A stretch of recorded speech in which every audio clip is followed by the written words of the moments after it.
नमस्कार मित्रांनो, राज्याच्या राजकारणातून एक महत्त्वाची बातमी. देवेंद्र फडणवीस यांचा मास्टर स्ट्रोक. एकनाथ शिंदे यांच्यासहित स्वपक्षातीलच दोन बड्या नेत्यांचा राजकीय गेम फडणवीसांनी केल्याची महत्त्वाची माहिती. अशोक खरात प्रकरणात हे नेते अडकले, तसेच इतर नेत्यांना सुद्धा घोटाळ्यात अडकवण्याची तयारी देवेंद्र फडणवीस यांनी केली आहे का, अशी जोरदार चर्चा आहे. कोणाकोणाला अडकवण्याची भीती आहे ते आपण सविस्तर बघणार आहोत. राज्याच्या राजकारणात नेमकी काय हालचाल चालू आहे ते सविस्तर बघणार आहोत. चॅनलवर जर तुम्ही नवीन असाल तर चॅनल सबस्क्राईब करून बेल आयकॉन प्रेस करा, म्हणजे रोज नवनवीन राजकीय आणि इतर घडामोडी तुम्हाला बघायला मिळतील. तर आपण सुरुवात करूया. देवेंद्र फडणवीस यांचा मास्टर स्ट्रोक. जमीन प्रकरण, खरात प्रकरण आणि सत्तेतल्या समीकरणांचा मोठा खेळ. राज्यात सध्या शिंदे विरुद्ध देवेंद्र फडणवीस भाजपा असा सामना सुरू असताना एकनाथ शिंदे यांचं जे काही राजकीय वलय आहे त्याला डागाळलेली प्रतिमा करण्याची तयारी भाजपा करत आहे का, असा सवाल विचारला जात आहे.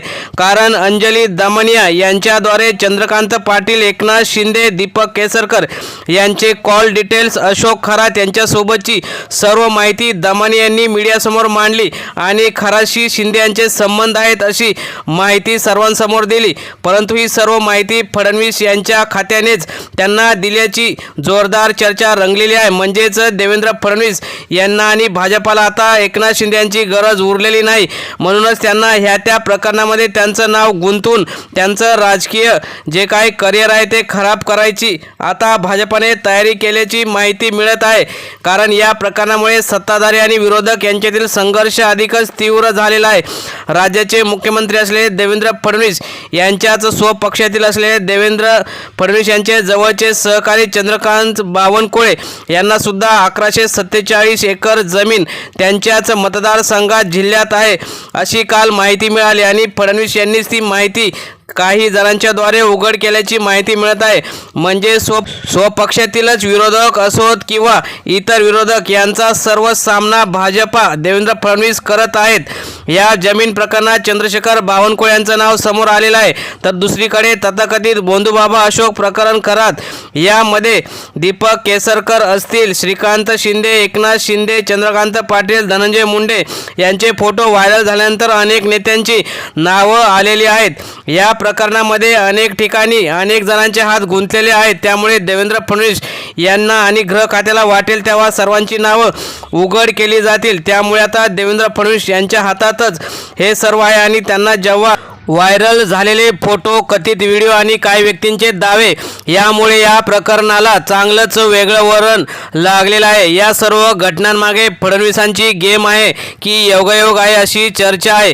त्यामुळे या घटनांमध्ये एक समान धागा दिसून येतो की माहिती बाहेर येण्याची वेळ आणि पद्धत. त्यामुळे अनेक राजकीय विश्लेषक म्हणत आहेत की या सर्व घडामोडींमागे देवेंद्र फडणवीस आहेत आणि तेच अंजली दमनिया असतील किंवा इतर ज्या सामाजिक कार्यकर्ते आहेत त्यांना माहिती पुरवून फडणवीस आपले जे जवळचे आणि लांबचे शत्रू आहेत त्यांना हस्तमूत करत आहेत असं दिसत आहे. विरोधकांना अडचणीत आणण्यासाठी योग्य वेळी योग्य चाल खेळण्याची देवेंद्र फडणवीस यांची चाल जुनीच आहे. त्यामुळे आता अंजली दमनिया यांच्याद्वारे असेल किंवा इतरद्वारे माहिती पुरवून अनेक विरोधकांना बदनाम करण्याचं काम चालू आहे का, अशी सुद्धा चर्चा आहे. त्यामुळे त्यांना कोण माहिती पुरवतं, कोणता तो स्रोत आहे, राजकीय वर्तुळात याबाबत अनेक तर्कवितर्क लावले जात आहेत. काहींच्या मते ही माहिती सत्ताधारी गटातील अंतर्गत गटबाजीमुळे आली आहे. त्यामुळेच बावनकुळे असेल, चंद्रकांत पाटील असतील किंवा इतर जे नेते आहेत त्यांची नावं समोर आलेली आहेत. तसेच शिंदे गटाला सुद्धा अडचणीत आणण्यासाठी ही माहिती आतमधूनच कोणी देत आहे. त्यामुळे शिंदे यांचं नाव या प्रकरणामध्ये आल्याचं दिसत आहे. तसेच केसरकर यांचं सुद्धा या प्रकरणामध्ये नाव आल्यामुळे आता सत्ताधारी आणि या दोन्ही पक्षामध्येच वाद निर्माण झाल्याचं दिसत आहे. मित्रांनो, तुम्हाला काय वाटतं, या सर्व मागे देवेंद्र फडणवीस यांचा मास्टर स्ट्रोक आहे का? तुम्हाला काय वाटतं? तुम्ही सुद्धा तुमच्या कमेंट नक्की व्यक्त करा. धन्यवाद.